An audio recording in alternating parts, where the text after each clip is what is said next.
Due to the graphic nature of this program, listener discretion is advised. Introducing from Atlantic City, New Jersey, weighing in at 210 pounds, your Italian hero, Joey Image!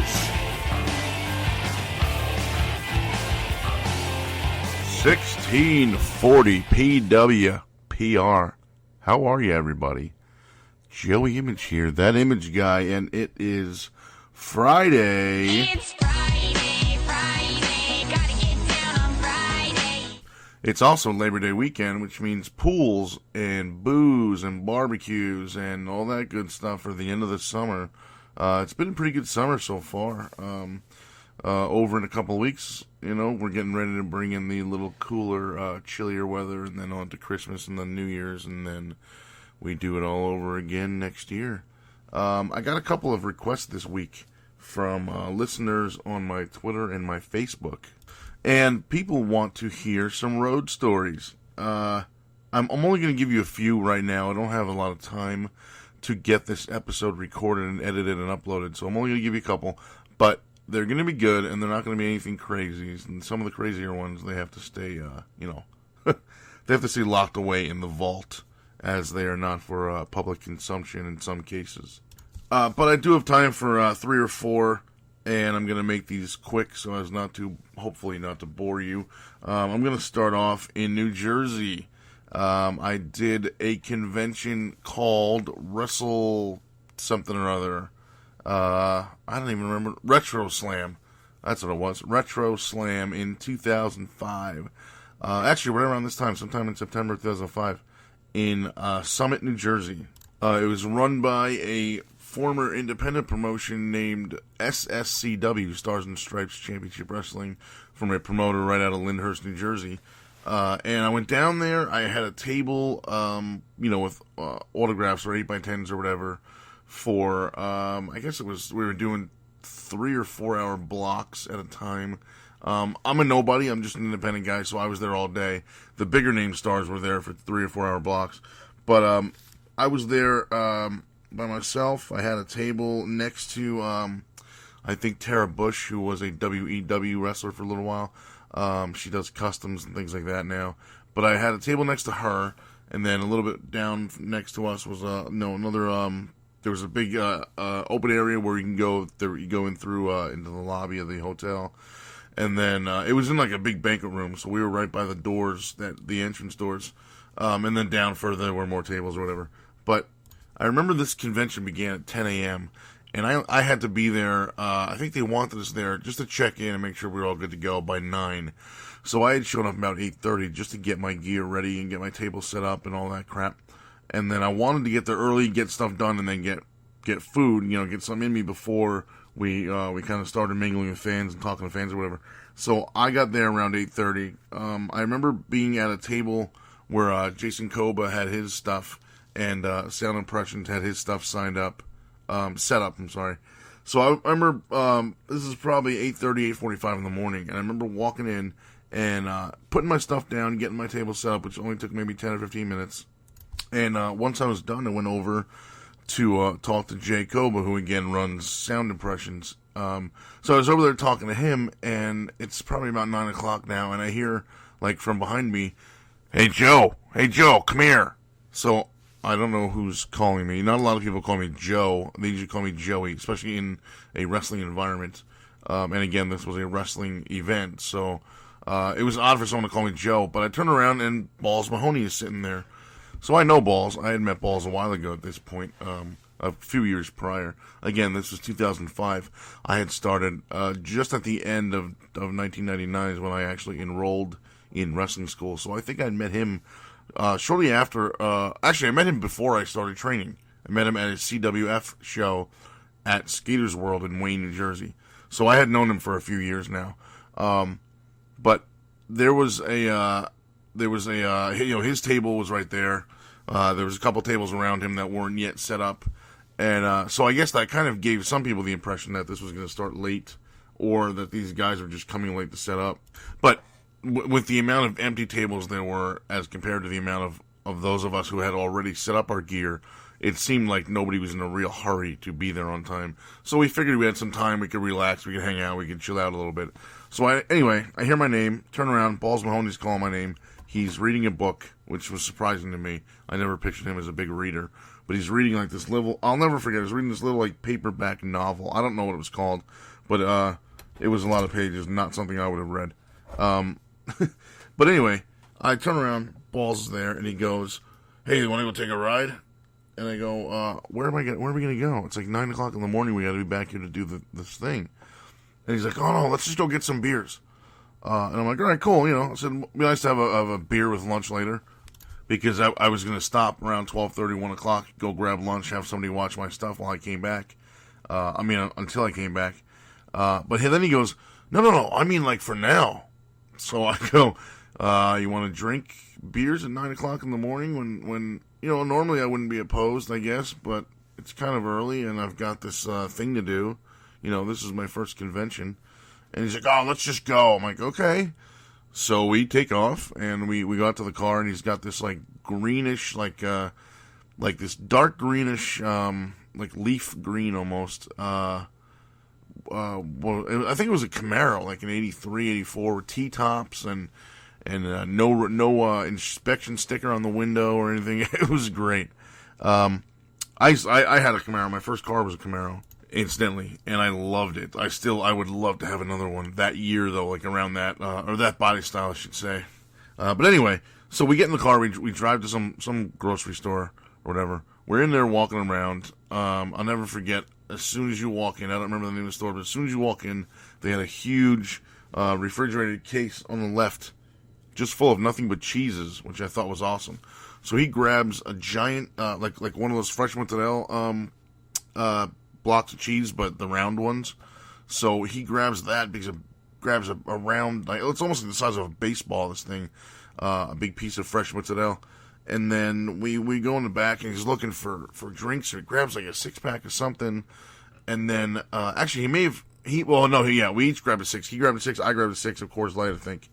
And then he grabbed a big, like, almost like you ever see those orange juice, it's called Simply Juice. I think it's like made by ShopRite maybe or something. But he grabbed something, a bottle like the same size as that, like similar size as that, vodka. So I'm like, wow, you're starting early. He's like, this shit's like water to me. So okay, so we go up, we pay, we go to the car. We each do a couple shots of vodka before we leave, right out of the bottle. I mean, we don't even use like a cup or anything like that. Right before we leave. I think I know I had a beer open, as we drove back to the building. I don't remember if he did or not, but I know I did. And I think he was drinking actually after I took like 2 or 3 shots, or 2 or 3 swigs. I think he was drinking the vodka right out of the bottle now that I think about it. And then, so we're getting down the highway. I think we were on Route 10. So he's driving, and, I noticed there was no inspection sticker. I had noticed it at this time. I didn't notice it earlier. I said it earlier in my story, but it's only because I knew. But I leaned over and I go, "Dude, what's with the inspection sticker?" He's like, "Oh yeah, the car's not inspected. I haven't been inspected in years." I go, "Oh." I'm like, "Isn't that like a violation?" He's like, "I've never been pulled over for it." I'm like, "All right, cool." So I go, "All right, no big deal." I go, "And even if you were, even if we did get pulled over for it, your license is good anyway, right?" And he's like, "License? My license suspended." I'm like, "Oh, okay, terrific." "Oh yeah, and also my insurance is expired." I'm like, "Holy Christ!" I go, "All right, so can we just get back quick?" So we're on our way back. Finally, he's like, "Hey, give me some of that cheese." So I open up the big ball of fresh mozzarella. I unwrap it. It's wrapped in like plastic, or whatever. I feel that it's like sort of like firm, as if maybe it's been sitting there for a couple days. I don't say anything. I give it to him. He grabs it. He takes a gigantic bite like it's an apple, which is, I'm 100% Italian. That's exactly the way I eat it. And he goes, "Oh, Jesus Christ," and fucking throws it right out the window. Right out the driver's side window into the highway. Doesn't look to see if there's cars coming, or, I don't know, people walking, or a midget rolling around in the middle of the highway, or a guy on a bike, or nothing. Just tosses it out the window like he's pitching for the Yankees. So I'm like, Jesus Christ, that thing's going to hit a car, someone's going to complain. It came out of this, they're going to say it came out of this Camaro, this piece of crap like, green Camaro. We're going to get pulled over. There's no license, no registration, no insurance. We're throwing crap out the window. We got a bunch of open containers. And I am going to get arrested and locked up with you. I said, that might actually be a good thing. And he's like, well, your Indy price will go up. I go, yeah, great. So I'm like, I just want to get back and get this thing over with. So we safely arrived back at the hotel that this was being held at. We talked a little bit. We told some stories. He told me about his heat with Jim, or his previous heat with Hacksaw Jim Duggan, which has been well documented. They had since made up when we talked. But that was kind of a crazy day. The convention went fine. I sold a bunch of stuff, met a bunch of people, but that was not the important part. The important part was drinking vodka and beers with Balls Mahoney at 9 a.m. Was not something I ever predicted in my whole life that I would have done, nor would I have predicted the first 4 or 5 years I was in the business. So, with that being said, let me take a very, very quick break, and I will be right back. 1640 PWPR. Hey, 1640 PWPR is now on Apple iTunes. Simply go to iTunes, search out 1640 PWPR, and subscribe today. All right, we're back. And yes, please subscribe on iTunes. Just go to the iTunes store under the podcast category. Search for 1640 PWPR. Subscribe to that. Also search for That Image Guy. And please subscribe to that as well. So off the, I'm going to actually quote Mean Gene Okerlund right now. On the heels of those comments, meaning the Balls Mahoney story, let's go to Ohio.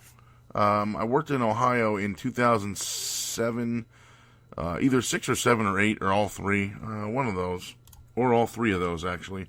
I was working for World Star Wrestling at the time. I was their cruiserweight champion. Justin Glory, very, very dear friend of mine, personally and professionally, was their heavyweight champion. We booked some shows in either, the town is either called Fairborn, Ohio, or Dearborn, Ohio. I don't recall which. But whatever it was Blankborn, Ohio. We did a show at the high school. It was in conjunction with Buckeye Pro Wrestling, which was Dean Roll / Shark Boys promotion at the time. It was a really, really great trip, actually. We went there on a Friday. We left on a Thursday afternoon, Thursday evening. We stayed at a big VFW / Knights of Columbus hall for free. We had run of the place. The place was enormous. There was only 3 of us staying there, actually. Myself, Justin Glory, and Cage. So we were there alone. We had a huge, huge place to stay at. Full bar and everything was great.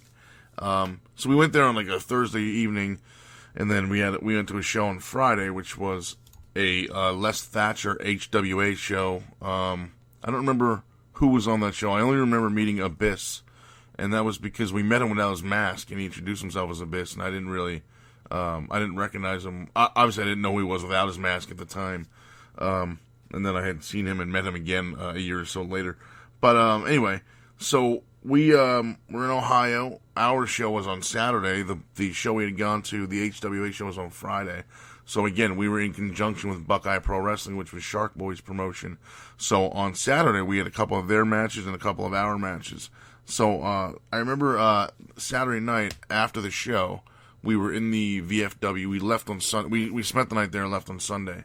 So after the show on Saturday, myself, as I said, Justin Glory, and Cage all went back to the VFW. We didn't have our own cars. We were being dropped off places.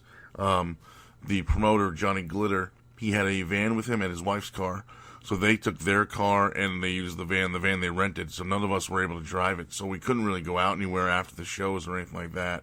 We kind of just had to hang out and make do with what we could. So I brought some books with me. I read the entire Ric Flair book in one night. It took me about 6 hours, or maybe 4 hours, something like that. But I stayed in the garage because the garage was a big open area. It was really clean. There was nothing in it but a bunch of lights and some couches. And it wasn't cold or anything, so it was great. So I slept in the garage on a couch, and I just had the Ric Flair book. I read that for, like I said, it took me about 4 or 5 hours to finish. So before we actually went to sleep, and let me just say a quick side note about this story. If you bought my Final 5 DVD, you heard Justin Glory tell the story on that DVD. And if you haven't, then please buy it. Just send me an email at final5dvd@gmail.com and check it out. $15 for DVD, $20 for Blu-ray. All right. Anyway, back to the story. So we are at Ohio. We are in the VFW. We're this is after the show now, probably 11:30 midnight on Saturday night. We are in the hall. I'm looking around, trying to find something to do other than read. I'm not a big reader, but I knew I would have a lot of time that weekend to myself. And there was no iPhones or anything like that. There was no iPads or tablets or smartphones at the time. This was probably 2006, as I said earlier, late 2006, before iPhones came out or anything like that. So I really didn't have anything to do but read. I don't remember if there was a television there. I'm assuming there was no TV, because I'm sure I would have been watching TV instead of reading. But so we're looking around, just kind of exploring our, I guess I'll call it our home for the weekend. And we come across a phone book. And I go, hey, cool. Is there a phone somewhere? So we walk around. There was another phone. There was a phone in another room, I should say. Not another phone, stupid. There was a phone in another room, somewhat near where I was staying, out into the garage. So when you go, it's like you go into the room where the phone was, it was just like, it was almost like a room with another bar in it, if I remember. Like a very small bar, and then there was a door on the far wall, and you go through that door, and went into the garage. So this room with the phone in it was right by where I was staying. So I was like, oh, this is great. I can be on the phone all night.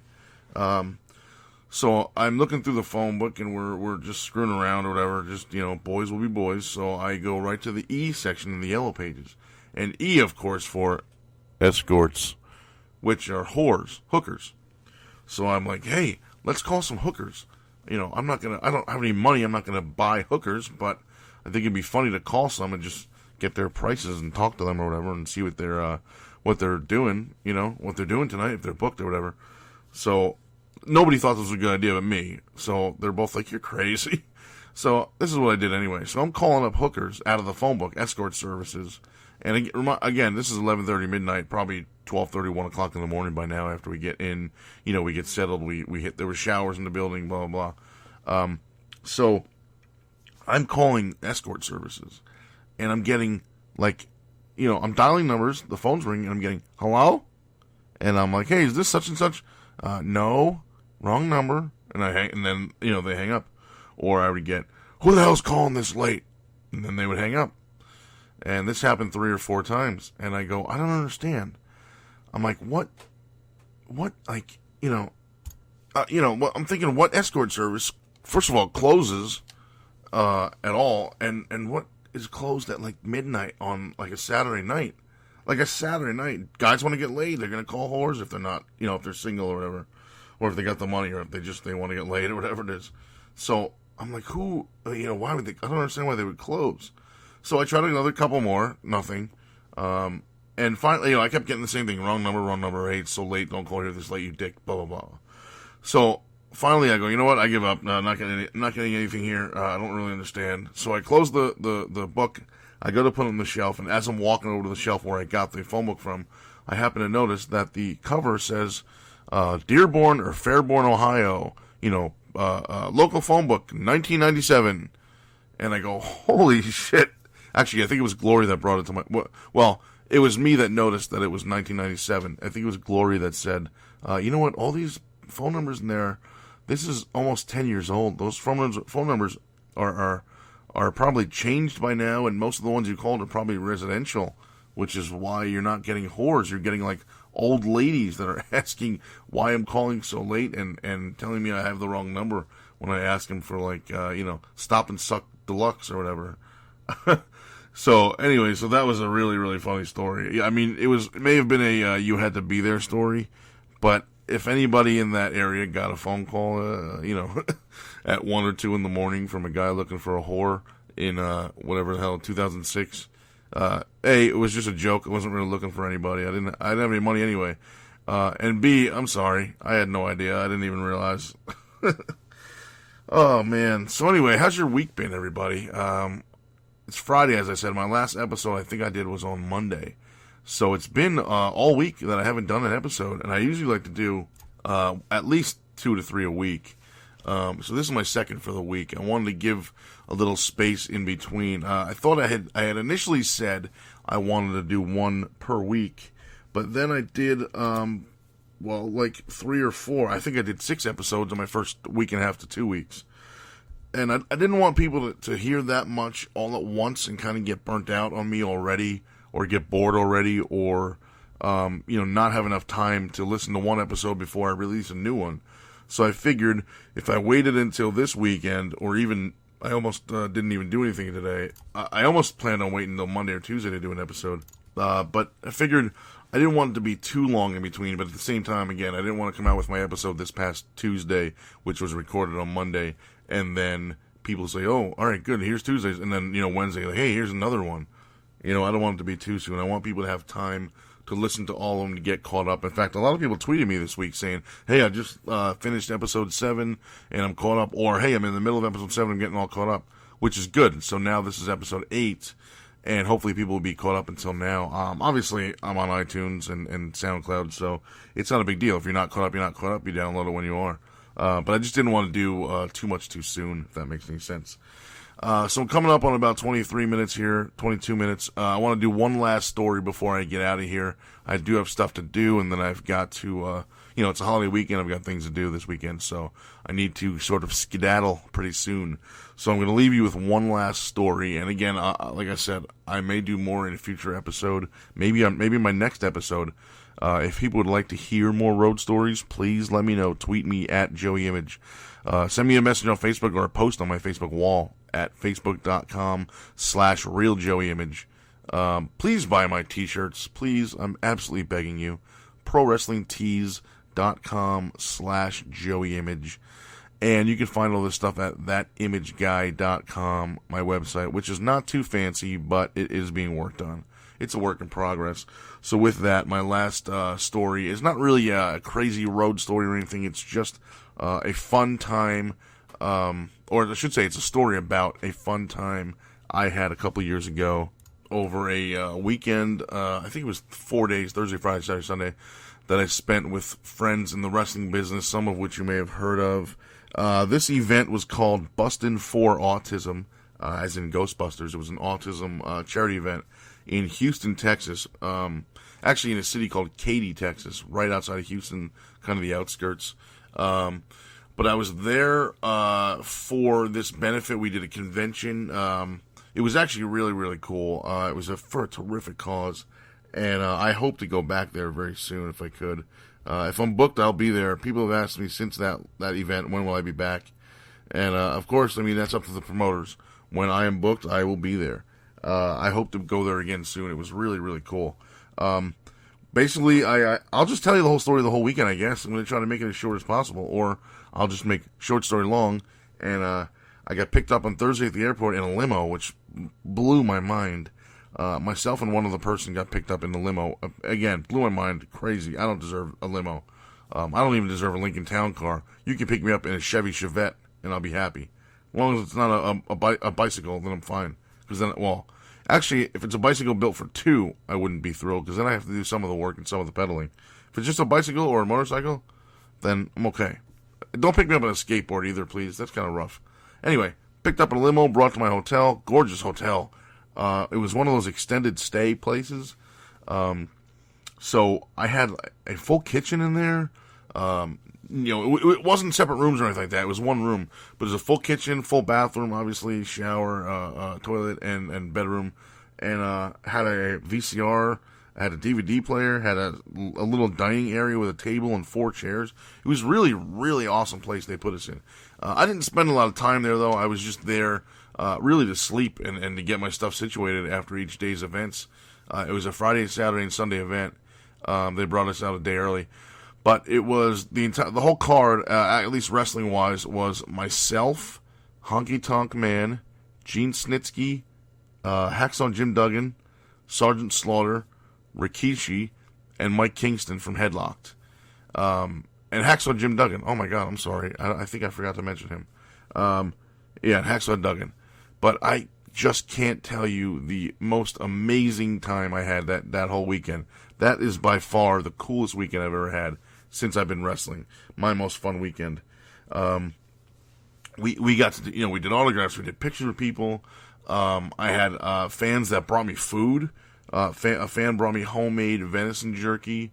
Also a couple sandwiches. Bought my t-shirts. I think I only had 1 or 2 t-shirts with me for sale. I did have autographs though. Bought a bunch of I sold a bunch of 8x10s. I got to sit next to Tony Acree, who's an author. If you get to read his stuff, his last name is Acree. First name Tony. Look him up on Amazon. 2 of his books I am actually in. 2 of his novels. Joey Image is in them. Which is something I never would have been able to do had it not been for pro wrestling. If I wasn't in wrestling, I wouldn't have been booked and invited to this convention, and I wouldn't have been sat next to Tony. We wouldn't have been able to talk for all 3 days. And he, again, graciously, I am exceptionally thankful that I'm in his book. Tony's a great guy, a phenomenal author, excellent storyteller. So definitely check out his books. You can find them on Amazon. So I was next to him. He was on my right, and then to my left was Mike Kingston from Headlocked, who is a very, very good friend of mine. As you know, I've talked about him in my last episode, episode 7. If you missed that one, go check it out. But yeah, I had met Mike before this a few times, actually. I had known Mike already. So when I don't remember where I went. I don't know. I went somewhere. I think Mike came in on that Friday morning, and we had all come in on Thursday, but I think he flew in on Friday morning. So I went to Walmart Friday morning to pick up my 8x10s that I was going to sell. There was a Walmart right across from the hotel, and when I came back, Mike was outside the hotel just going to get some food, I think, if I remember correctly. So we talked a little bit. Really cool. I love seeing Mike. Always good to see him. It very, very much emotionally meant a lot to me that he came to my last show on June 20th in Scranton, Pennsylvania. In Moosic, Pennsylvania, really. But that meant a lot. Emotionally, it meant a lot to me. I was very, very happy that he was there. So I come back from Walmart. Mike's outside. We just hung out, talked a little bit. I go inside, go to my room. I go to get my stuff. I have my 8x10s with my I go to get, my Sharpies, and I had a couple bottles of water I wanted to bring with me and some stuff. So I go downstairs, and in the lobby, everyone else is ready, and they're waiting and ready to go. And I meet, for the first time, I met Tonk Man, Hacksaw Duggan, and I think Sergeant Slaughter was there already. And if I didn't mention him, he was with us too. I feel like I forgot to mention him too. But Sergeant Slaughter was with us also. So I go downstairs and meet Tonk Man. Now, a couple of weeks prior to this event, I had a GSW title defense. I was the Grand Slam Wrestling champion at this time when I was out there. I brought the title belt with me. It was great. So I was the GSW champion at the time. I had a title defense, I believe, the weekend before that. So I had the belt with me at the show, obviously. Did the match. After the wrestling show, this is now the week prior, after the show, I'm getting changed. And I was talking to somebody about the Houston thing. And Bobby G, Sweet Bobby G, overheard me talking about it. And he's like, "You're going to see the Honky Tonk Man?" And I go, "Yeah." I go, "I've never met him before." And he's like, "Do me a favor. When you meet him, tell him Sweet Bobby G says hello." And he goes, "I guarantee he's going to say something like, 'Oh, that son of a bitch.'" So I'm like, "Okay, cool, whatever." So he tells me, "Oh, yeah, he loves me. We met whatever time, and tells me the whole story." So fast forward a week later to Houston, and I come down from my room, and I meet Honky Tonk Man in the lobby, and I go, "Sir, my name is Joey Image. I am a wrestler from New Jersey, and I was told to say hello to you from Sweet Bobby G." And Honky Tonk Man, he gets a gigantic grin and smile on his face, and he goes, "That son of a bitch, you know him?" And I'm like, "Man, that's exactly what he told me you would say." So I go, "Yep, I know him. So he's still selling insurance?" And I'm like, yeah. We started talking about Bobby and Johnny Rods and a couple other things. So we, Honky Tonk and I kind of bonded, hit it off right there on the spot, thanks to Sweet Bobby G. I met Hacksaw for the first time. I had never met him before. Him and I also, me and all these guys have a lot of friends in common because I've been in, at the time, this was 2012, I believe it was.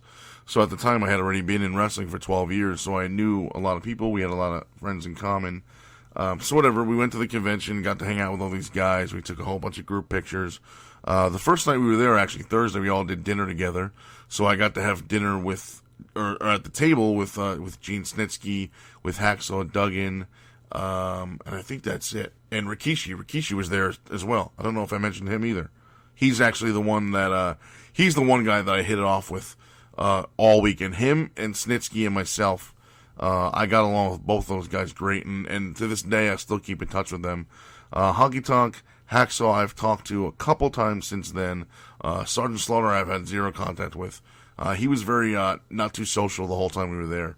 He would come to the convention, do his thing, and that's it. He didn't come out to dinner with us the second or third night we were there. He did Thursday night, the first night we were there. But Friday night, Saturday night, he didn't come out to dinner or anything with us. So anyway, so I got to meet those guys. We got to hang out a lot. So first night we went to Longhorn Steakhouse, hung out, drank a lot, ate a lot. It was a great night. Got to meet Snitsky's wife too, Deanne, who was such a sweetheart. Awesome woman. Really cool people. Both of them. And then, went back to the hotel, hung out, whatever, went to sleep. Next day did the convention, Saturday. That night went to dinner. Friday. The first night was Friday. There was a guy, actually, now that I think about the convention itself, there was a guy that was a couple tables behind me that had like 3 or 4 tables lined up for himself, and all just comic books, which was awesome. I dug through his stuff. I didn't buy anything, but man, I wanted to. But he had a whole ton of comics. It was really great. The people that ran it, they provided food. The husband, Mike, the wife's name is Tana. The husband's name is Mike. He cooked the most freaking amazing brisket I've ever had. Like, he cooked, and it simmered for, I don't know, 6 or 7 o'clock in the morning is when he started cooking this brisket, and it just simmered for like 7 hours. It was so good. It was fall off the bone good. God, I love talking about food. But it was awesome. It was just awesome. I mean, there was mashed potatoes, there was like vegetables, corn, whatever, biscuits. I mean, it was just awesome. It was real Texas barbecue in Houston, in a big major city in Texas, and I loved it. And if I can go back just for the food alone, damn it, it is worth it. So we did the whole thing Friday, hung out. Friday night went to Buffalo Wild Wings. I love that place. I had only been to one maybe twice when I used to live in Parsippany, New Jersey. There was one a few miles from my apartment that I would go to. Once a month they would show the WWE pay-per-view shows there. But I had only been there, like I said, maybe 2 times. So went to Buffalo Wild Wings in Houston. It was awesome. We got to hang out, and of course a lot of the guys got recognized by the staff there and other people at other tables. So there were a lot of fans that were hanging out with us, and a lot of fans treated me great too because I was with them, even though they didn't know who I was. There was only one guy that knew who I was, and that was only because he had been a Northeast Independent fan through, I think, I forget the guy's name. He had a beard and a hat. There's a picture of me and him on my Facebook. I don't remember his name. He bought me a couple of beers, though. It was great. He bought me, like 4 or 5 beers. I don't remember his name, and I feel bad. I think it was Charlie, but don't quote me on that. But he had watched Ring of Honor and knew that they were, when they first kind of came to prominence, and they were in Philadelphia, Pennsylvania. So he had watched them and thought, hey, this is pretty good. I'm going to check out some other Northeast stuff. So he had actually seen Grand Slam Wrestling and World Star Wrestling and WXW and stuff like that that ran in the Northeast. So he knew who I was from that, which was really, really cool. A guy in Texas knew who I was, which is crazy. There's people in New Jersey that don't even know I wrestle. Never mind know my wrestling name if you say it to them. But so we did that. A lot of guys, a lot of guys took pictures with fans. We were there. I mean, we were there to eat, but nobody turned anybody down. Even Shelton Benjamin was there, of WWE and Ring of Honor fame. Shelton Benjamin came to hang out with us, and we all hung out. We took a really cool group picture of myself, Rikishi, Shelton, Snitsky. That may have been the only 4 in that picture. But we took a whole bunch of group pictures and group shots. It was really, really cool. That was Friday night. Saturday night we did the same thing. Buffalo Wild Wings again. Went and hung out. A lot of people that we saw Friday night, we told, hey, we're going to come back tomorrow night. Come and hang out. So, so they did. A lot of fans came out both nights, Friday night and Saturday night. I sold even more pictures at Buffalo Wild Wings. I got a lot more people to buy me beer on Saturday night. Two highlights for me on Saturday night was actually three. Sweet Bobby G, who I mentioned earlier, he kind of talks like this. Hey, when you see the honky tonk man, you tell him Bobby G said hello. He's going to say, oh, that son of a bitch. So Bobby kind of talks like that. So I would do that in front of Honky Tonk Man, my Bobby G impression, and he thought I sounded like Vinny Barbarino, a.k.a. John Travolta, from Welcome Back, Kotter.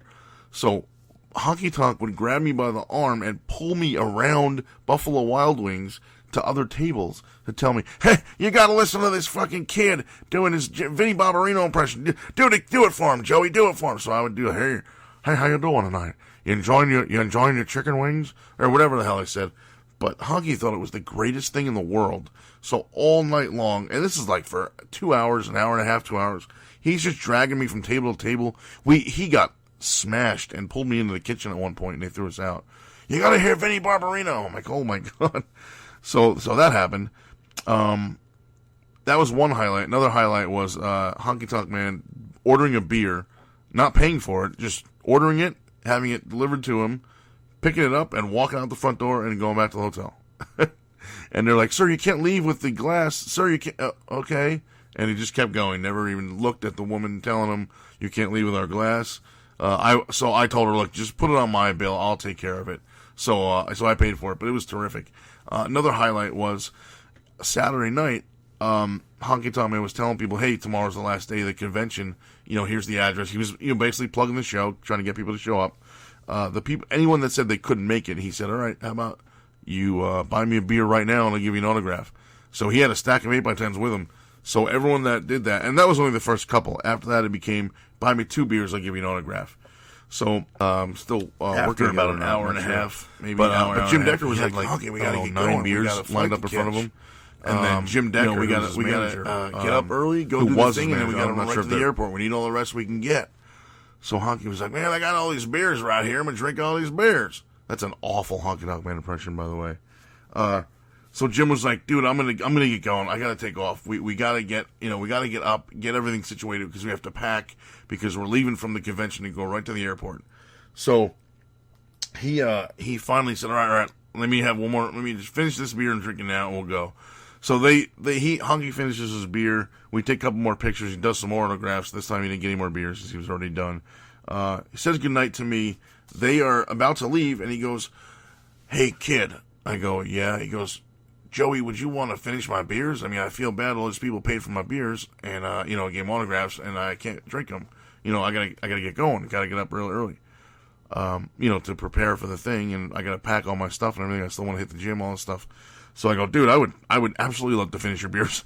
So him and Jim Decker left, and I had 9 beers to myself, and still had fans coming up to me asking me for pictures and autographs. Again, not that I'm some big-time superstar, but I was hanging out with those 6 or 7 guys that they all recognized and they all knew.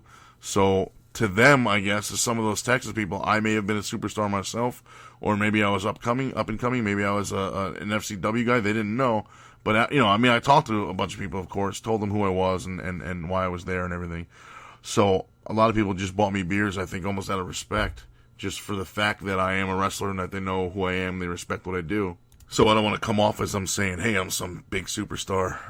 But yeah, so that was an awesome weekend. I remember there was almost an argument between Hacksaw and Honky Tonk Man because I'm not sure if a lot of people knew this, but Hacksaw and Doink the Clown, Matt Bourne, had a lot of legitimate heat, a lot. And Matt Bourne has now passed away, and I hope he's resting in peace. He was a very good guy, very good to me. In fact, when I did I used to do a live online radio show back in 2011, 2012, on another network. They did 5 nights a week, Monday through Friday, we did shows, and I was the Wednesday night guy, and I was the Thursday night guy. Matt was the Wednesday night guy, Matt Bourne. He had a show on Wednesday nights. So again, hope he's resting in peace. He was good, always good to me every time I met him, every time I hung out with him, every time I saw him. Was always good to me. but I guess not so nice to Hacksaw. So they had legitimate heat, but there was a big, not an argument, I guess just a heated discussion, I guess you would say. There was no screaming and yelling or anything like that, between Hacksaw and Honky Tonk Man. And there was a show in Poughkeepsie, New York, I guess, maybe 2009, 2010, in which Hacksaw was booked against Doink the Clown, Matt Bourne, and, they obviously, again, they had real heat. And if you watch, I don't remember which one of them did the shoot interview. One of them did a shoot interview where they talked about this incident. They had a match, right? They went out there, started working. Somebody got a little bit rough, and it got heated, and it turned into a legit fight. And I think Matt Bourne just walked out. He just went out to his car in his gear, left the arena area, got counted out, inadvertently, I guess, because that's not the way it was quote-unquote planned. But he walked out, went to his car. His girlfriend was outside. I remember I was outside smoking a cigarette because I had still smoked at that point. I remember being outside, and I was one of the guys that helped with this show. Not necessarily helped run it, but I was in the locker room for it, helping, with anything that was needed. So, I didn't watch the match. I was outside smoking a cigarette at the time. And like I said, Matt Bourne just left the arena area, left the ring, went right out the door. And, I was outside. I saw him. His girlfriend already had the car running, or his wife, already had the car running when he got there. The trunk was popped open. She was there waiting. So he got out there, threw his gear in the trunk, closed the door, and got in the car and left. And, I don't know. I think by the time he left, I think Hacksaw was still in the ring. That's how quick this was. I know I make it sound like it wasn't, like it didn't take long, but, or I should say, I make it sound like it was more drawn out than it was, but it was, God, it was 5 seconds. So anyway, Honky Tonk and Hacksaw started talking about that incident in that show. And actually, now that I think about it, Matt had already passed away, because he passed away in June of 2013, actually in Texas, coincidentally enough. And this convention happened at the end of 2013 in November. Earlier, when I brought it up, I couldn't remember the date, but now I remember because it was about 5 to 6 months after Matt had passed away. But I just thought it was funny that this story came up, and I remember like chiming in, going, "Dude, I was there." Like, I remember being in the locker room, during the show or before the show, and we were like amazed at that Matt just like walked out. Like, I mean, he didn't even stay to wait to get paid. He just left. So, so that was the conversation with Hacksaw and Honky, and then shortly after that, everybody left, and I was left to finish the Honky beers. But I just want to say that whole weekend, like I said, myself and Snitsky and myself and Rikishi, we really, really hit it off. Rikishi and I have talked a bunch since then. Same thing with Snitsky. He and I have talked a bunch since then. Those are two of the nicest, just coolest guys in the business. Me and Rikishi just hit it off so well, and I love that guy. That guy, ever since then, he has been my brother. His boys are awesome. I never met the Usos, but they're great on TV, at least. Great workers, great athletes. But Rikishi is one of my favorite people in the business. Same thing with Snitsky. He's like a brother to me too. Really good dudes, both of them. So I'm gonna leave you with that story for now. I'm going over the time I wanted to. I got to skedaddle, like I said before. I got stuff I got to do. But I hope you guys enjoyed this episode. Again, if you want to hear more road stories, let me know. I will definitely do more in a future episode. Please follow me on Twitter at JoeyImage. Check me out online. You can find on thatimageguy.com. You can find all my links, all my social media stuff, my merchandise store, which again, prowrestlingtees.com/JoeyImage. That is super, super important because that, again, right now is my only form of income. So I need some of that green stuff you guys got called money. I got to pay those bills. So I want to thank y'all for listening. Thank you for downloading and or subscribing. And if you haven't subscribed, shit, this show is as good a reason as any.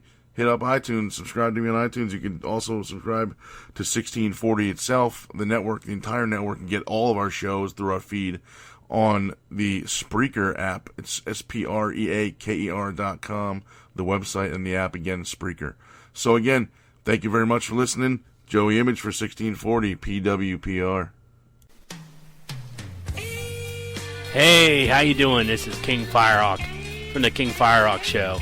Just telling you, hey, 1640 PWPR is the home of Pro Wrestling Podcast Radio. If you want to interact with the shows, all you got to do is tweet us at 1640 PWPR, or you can go onto our Facebook page. It's a fan page, and we're waiting for you. It's 1640 PWPR, the home where Pro Wrestling Podcast Radio lives.